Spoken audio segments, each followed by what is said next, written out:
welcome to another AWS On Air, live from the AWS Summit in Washington, D.C. Today, we're here to talk to you about Let's Ship It with AWS Data Analytics. My name is Aaron Hunter. I'm a technical trainer with the AWS Training Certification Team, and I pulled my friend up here, Jeff, to talk about data analytics, and he was like, I don't want to do this, but you know what? He's here. Yeah, hey everyone, my name is Jeff Marushak. I'm a Senior Solutions Architect on the AWS DoD Air Force team, and I looked at this as an opportunity to learn a little bit more about data analytics. So you're a great trainer. I figured I would learn something in this segment. So I jumped up and let's see what we can talk about. Yeah, so Let's Ship It with AWS Data Analytics is a series that's wrapping up this Friday. We'll show you how to get there, how you can find more information. I'm not the host of it, but I'm behind the scenes on it. It's actually hosted by one of my good friends, Kevin Shaver-Morrison, Sky Hart, and Stuart Fox. We have a special guest coming this Friday for the series, but how do you get there? What's the series all about, Jeff? Who knows? So type in awspowerhour.com. Go ahead and do that. I'm watching the chat right now on my phone, so let me know when you type that in. And what we can see here is AWS Training and Certification on Twitch.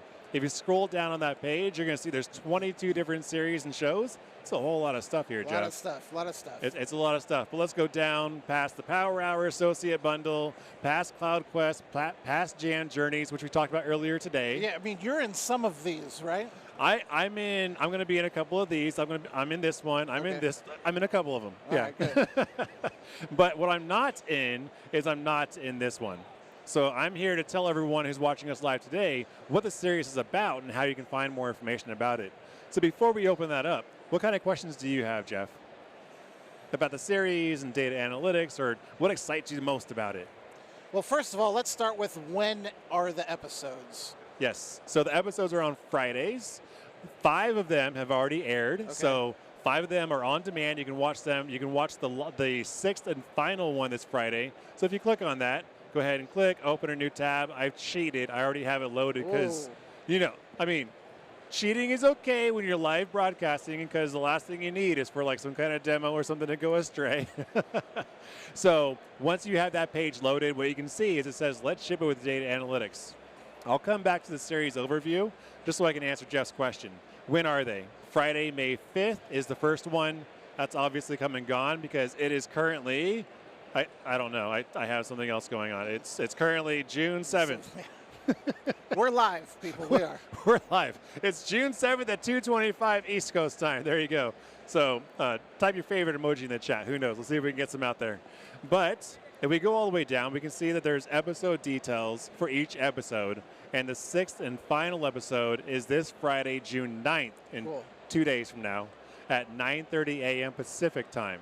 So if you're East Coast time, that's going to be what, 12:30 p.m. 12:30 p.m. Eastern. Okay. What other questions do you have for me, Jeff? So I want to know what AWS services make it easy to do your data analytics when your data is in different silos, different products all over the place, but the valuable data insights would be gathered when you can use all that data together. So actually, that's a great topic and a great question, because Kevin, Sky, and Stuart talk about databases, data warehouses, data lakes, oh my, and simplifying it to explain it to your grandma. And they even talk about data swamps in the first episode. Well, then there's data lake houses. There's a data lake house, but the question I had was like, what's a data swamp? Like, I've never heard of that term. I have not heard that term. So what is a data swamp? Well, I have a question for you. What's a data lake house? Like, we have a data lake. Is it a house that's in the data lake? So all these different things, but a data swamp, the way that they explained it in this episode was it's murky data. It's data that maybe you have too much data, or it's unclean data. You need to clean the data before you can do something with it. So that's a data swamp. But in the first episode, they talk about the complexities of data management. Because data management, when you have a lot of data, there's a lot of moving pieces behind cleaning that data, behind sanitizing it, getting it ready to be useful data. The same thing applies to machine learning.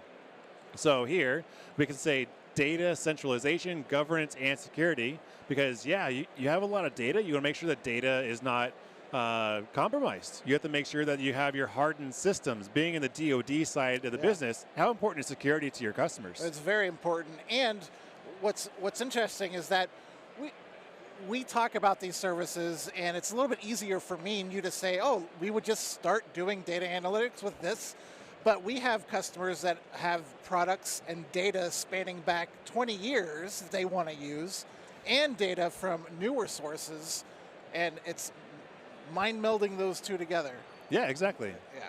And if we go down here, they continue the journey and the story of saying car shopping for data stores.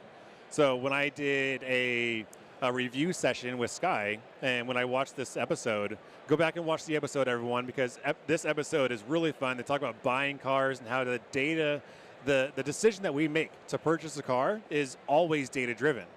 Because when you go to a car lot, like, well, have you bought a car, Jeff? Yes. Okay. And I'm good at it. Are you? Yeah. Have you bought a lot of cars? I mean, some. Do you just go to the lot and buy a car because you're like, I like that color? No, I've did my research. I know what colors resonate with me. And when you do the research, you look at the color, you look at maybe the shape and the size. Are there any other factors that you look at? I look at what features come with what packages, and is that worth that extra price? Sometimes it is, sometimes it isn't. There are things that you definitely need, and some things that are nice to have, but you're looking for something that meets your requirements. And there's just not one car that we all have to deal with. Exactly. So I saw where you were going with this. Right? Yeah. and like, what if you have a family? I see you have a ring on? Yes. So you would need maybe a slightly bigger car. Yeah, maybe a bigger car.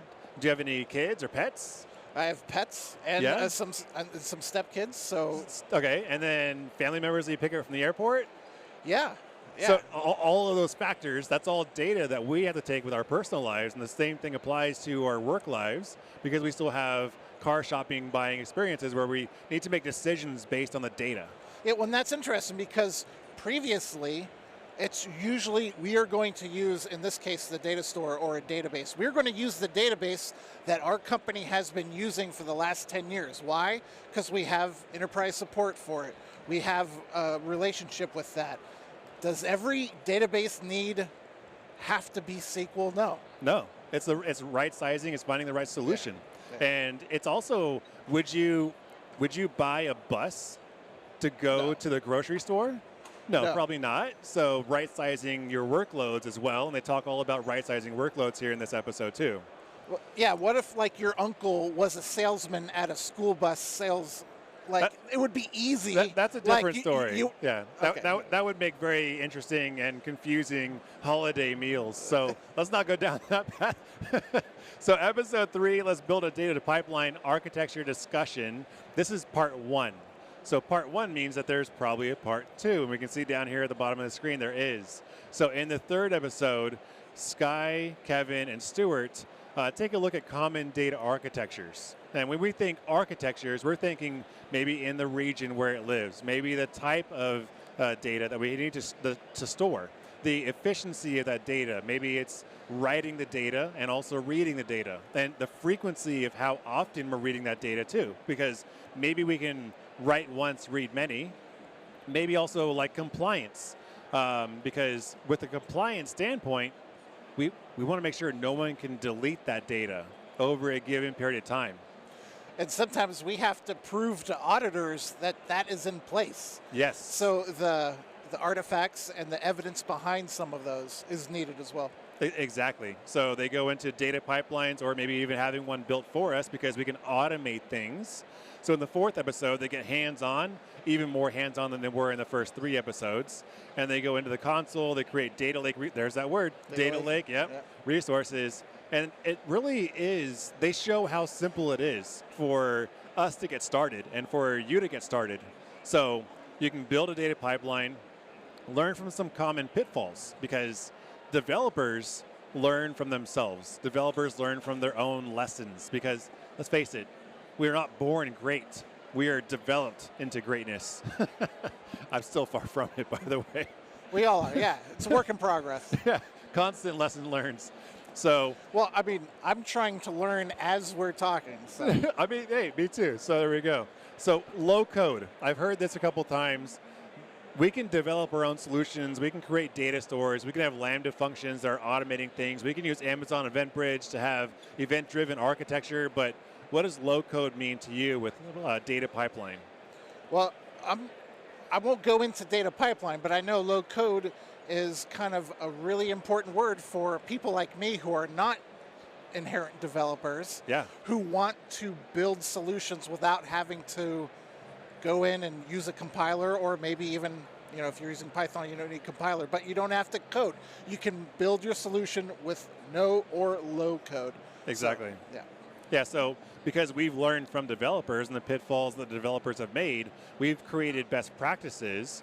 And then with data pipeline, you can actually click on the resources here, understand what what data pipeline is. And then you can also go into, I'll open this link in a new tab, and we can see under Analytics in 15, build no code or low code data pipelines with Amazon Redshift. So Amazon Redshift is our data warehouse where we can store data for longer periods of time. We can also lock down the access and permissions to a pretty good amount of details here. This is a 300 level course, so just be aware of that. But it doesn't take very long, so go ahead and check it out. Check out episode 4 and watch the entire thing. Now, we covered 4 episodes, Jeff. How many? There's only one left to go over. I was going to give you a pop quiz. How many did we have, and how many do we have left? Okay, There's 6 total, and there have been 5 episodes so far. And the season finale is this weekend, Friday. I forget the time. 9:30. I have it memorized. I did not look at the screen. 9:30 Pacific? Pacific, right, yes, cool. yes. I'm Eastern. I'm from Cleveland. Dallas. So I'm Central. All right. The Central Coast. The no coast. The low coast. the low coast. There we go. We're going from low code to low coast. So in the fifth episode, which was last Friday, I can monetize my data, but how? I mean, that sounds. The question always comes back to like a profit loss statement, especially with like large enterprise businesses. How do you monetize what you're working on?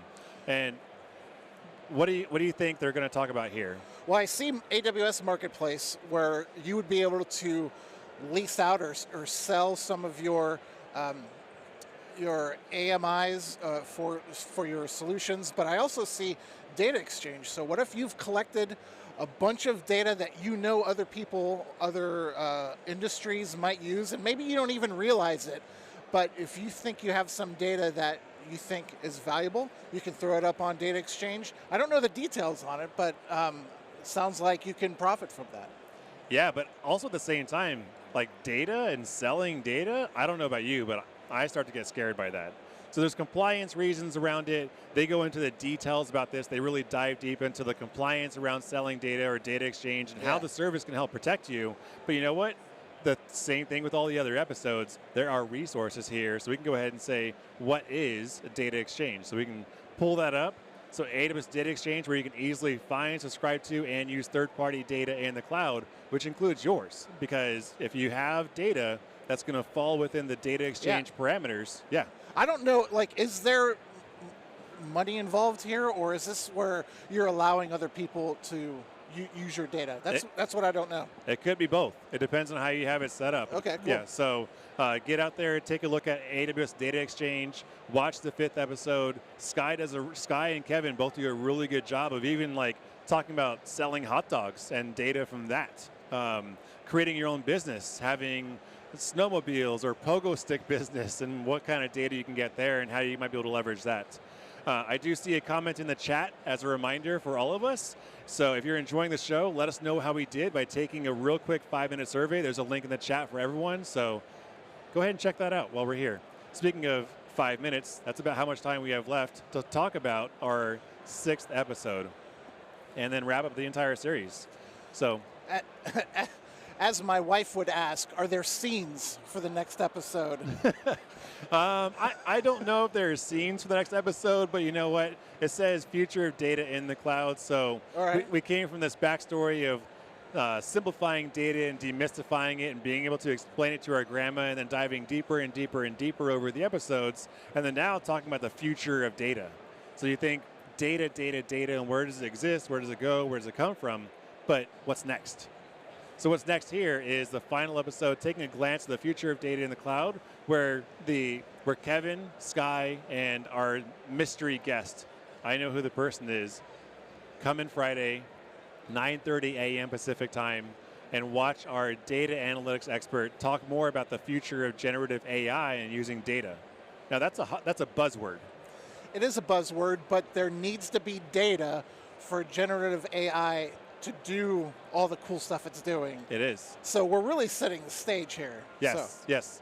And we talked to the Amazon Bedrock team earlier today, live at the summit, and they talked about foundation models, or FMs, and how foundation models, the foundation of the foundation model is the amount of data.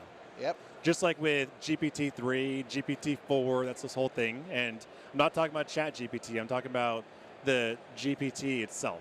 So underlying, how much data do they have to be able to have intelligent conversations with the machine to go back and forth real time and get answers to questions? Like if we were to type into Amazon Bedrock, who is Aaron Hunter, actually we did earlier. Kyle's sitting right over there, and we said, who is Kyle Dickinson?